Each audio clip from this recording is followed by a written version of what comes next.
A $3 bag of grocery store potatoes turned into more than 100 pounds of food in my yard last year. From $3. That's the kind of crop I'm talking about today, and I've got 5 more just like it. Out of everything I've grown over the last 2 decades, I picked the 6 crops that give your family the most food back per square foot, whether you've got a backyard or just a sunny windowsill.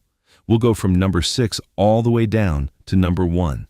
And here's what surprised even me. The crop I ranked number 1 outproduced those potatoes, and it cost you almost nothing to start. Stick around, because I'll show you exactly how. Here's the thing. Out of everything I've grown over the last 20-some years, I didn't rank these 6 by what looks pretty or what's trendy this season. I ranked them one way and one way only: how much food they hand back to you for every square foot you give them. That's it. We're counting down from number 6 all the way to number 1, and I'll be honest with you up front. The crop sitting at number 1 quietly out-yielded those potatoes from my hook, and it costs you almost nothing to get going. Several of these don't even need a yard. A sunny windowsill will do. So whether you've got a backyard or a single bright kitchen window, every one of these can help keep your family fed. Let's get into it. Number 6, summer squash and zucchini especially. If you've never grown it before, brace yourself, because one healthy plant turns into a fruit factory. Once it settles into the summer heat, a single zucchini plant will hand you a new fruit every day or two right through the season. The mistake most folks make is leaving them on the vine too long. You want to pick them young, at 6 to 8 inches, while the skin is still tender and the whole thing is good eating. Leave one hidden under a big leaf for a week, and you'll come back to a baseball bat that's all seeds and no flavor. I learned that the hard way more than once. The first summer I grew it, I put in one plant, just one, figuring I'd see how it did before committing more space.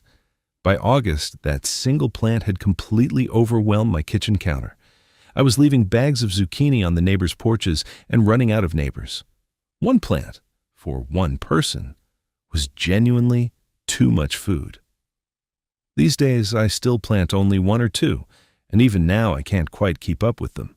But while squash gives you all that food above ground in plain sight, the next crop earns its rank by climbing straight up into space you weren't even using. Number 5, pole beans. Here's where square footage really starts to matter. Bush beans give you one big flush, and then mostly quit. But pole beans climb. I run mine straight up a simple trellis against the fence, so the footprint on the ground is tiny, maybe a foot of soil, while the plants go 6-7 feet into the air. All that production is happening in vertical space most gardens leave completely empty, and the more you pick, the more they give. That's the part that surprised me. Every time you harvest a pod, the plant takes it as a signal to set more, so I pick mine every 2 days, religiously. Miss a few days and the pods get tough and stringy, and the plant slows down its production to ripen seeds instead. Stay on top of it, and one row along a fence will keep a family in fresh beans for weeks. I freeze what I can't eat. I've grown them this way for years now, and the trellis pays for itself the first season. So pole beans win their spot by going vertical. But the next crop wins by sheer, ridiculous numbers off a single plant. And it happens to be the one that nearly made me quit gardening for good. Number 4, cherry tomatoes. Now, I have to be honest with you here. I killed my first 3 tomato plants in a single summer, and I almost gave up on the whole thing. If you've ever stared at a wilted seedling and felt like your thumb was the opposite of green, I want you to hear me out, because cherry tomatoes are the forgiving ones. The big beefsteak types are fussy. Cherries are practically beginner-proof. One healthy plant will throw hundreds of fruit at you over a season. I've lost count past the point of filling bowl after bowl. They handle heat better, they shrug off the little stresses that kill the big slicers, and they keep right on producing when the fancy tomatoes sulk. The first year I finally got one to take, I was eating handfuls warm off the vine every evening, and Pepper would sit on the patio watching me do it. I keep 2 going every summer now and never buy a tomato between June and October. And if you think that's low effort, hold on, because the crop I ranked number 1 is even more hands-off than this. But before we climb to the top, let me show you the one that needs no yard at all. Number 3. Cut and come again leafy greens. This is the one for everybody who's told me they can't garden because they don't have a yard. You don't need a yard, you need a window. Take the base of a head of romaine or leaf lettuce, the part you'd normally throw away, and set it in a shallow glass of water on a sunny windowsill.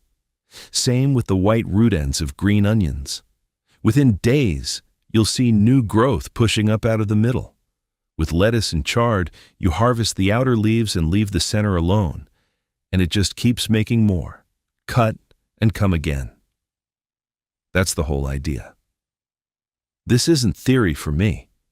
My friend Gloria, who taught me most of what I know, has grown food this way for over 20 years on nothing but an apartment balcony in San Francisco. Bok choy, herbs, greens, all of it. No yard anywhere. Gloria has a saying, the smallest patch of light is still a garden. I've kept a glass going on my own kitchen sill year-round, and it costs me nothing but the water.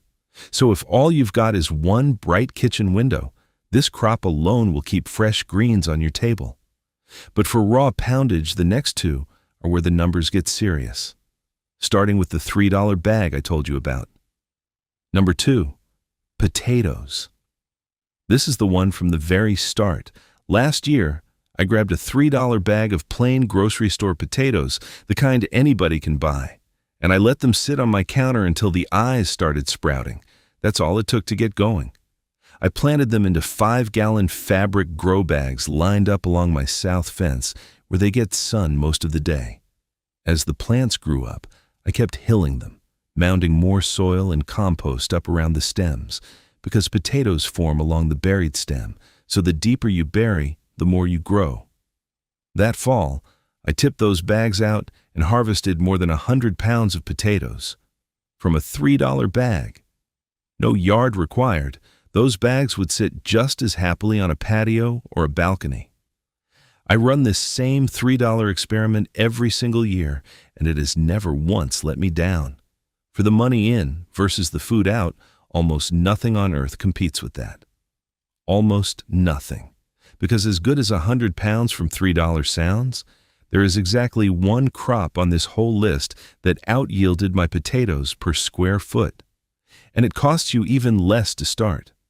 Let me pause for just 1 second before I show you what it is.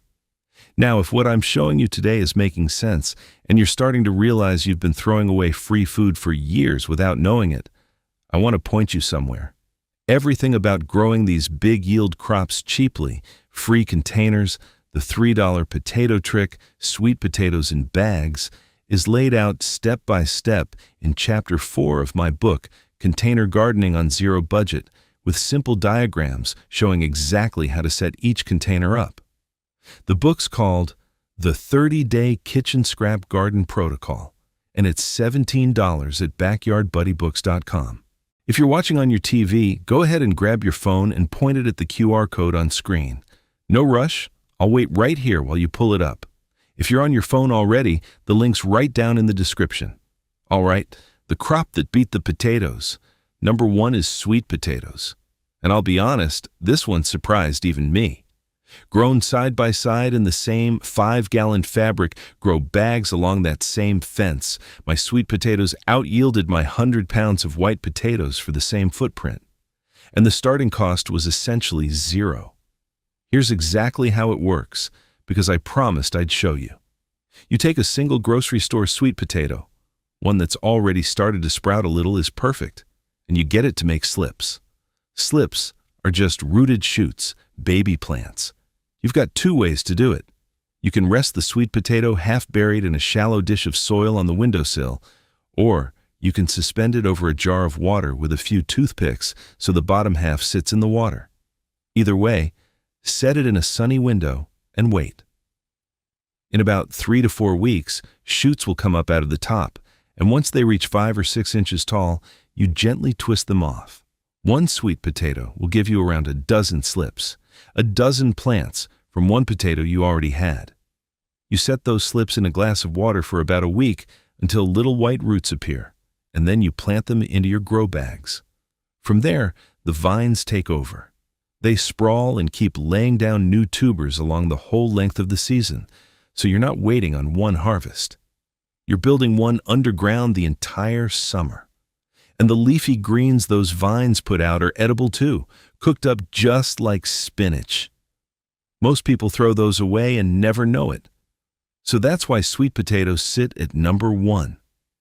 Go back to the rule I started with, the most food back per square foot from the cheapest possible start. One sprouting potato becomes a dozen plants, becomes a harvest that beat my white potatoes, and the whole thing runs in bags on a patio or a balcony with no yard at all. Cheapest start, biggest return. Nothing else I grow checks both boxes quite like this. Before I let you go, that free start trick behind these sweet potatoes, turning one sprouting potato into a dozen plants, plus regrowing potato eyes and slips and all the other near-free scraps into full crops, is laid out item by item in Chapter 5, the Regrow Encyclopedia. It walks you through each one with propagation diagrams showing the right water level, the right cutting angle, and how the roots should look as they develop. It's the guide I wish I'd had 10 years ago when I was killing tomato plants in my Portland apartment. If you failed at this before, or you just want a quick free win you can see in a matter of days, that's the chapter for you. It's $17 at backyardbuddybooks.com. This time, if you've got your phone handy, just tap the link down in the description. Take your time, I'm not going anywhere. If you're back on the couch with the TV, the QR code's on screen whenever you're ready. So there you have it, 6 crops that give your family the most food back per square foot. Summer squash, pole beans, cherry tomatoes, cut and come again greens, potatoes, and those champion sweet potatoes at number 1. Don't try to do all 6 at once. Just pick the easiest one this week. Honestly, set a sweet potato in your kitchen window and watch what happens. Start there. Drop me a comment and let me know which one you tried. I read every one of them. And if you want to see exactly how I run those 5-gallon grow bags through a whole season, I got a video on that one next. Until next time, keep growing your own food, my friend.